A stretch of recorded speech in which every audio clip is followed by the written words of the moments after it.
Increase flow rate to 40 liters per minute.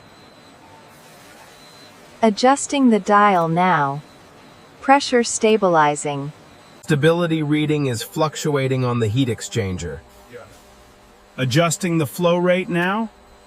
That should stabilize it.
Thanks for watching videos. Please subscribe, like, and share videos.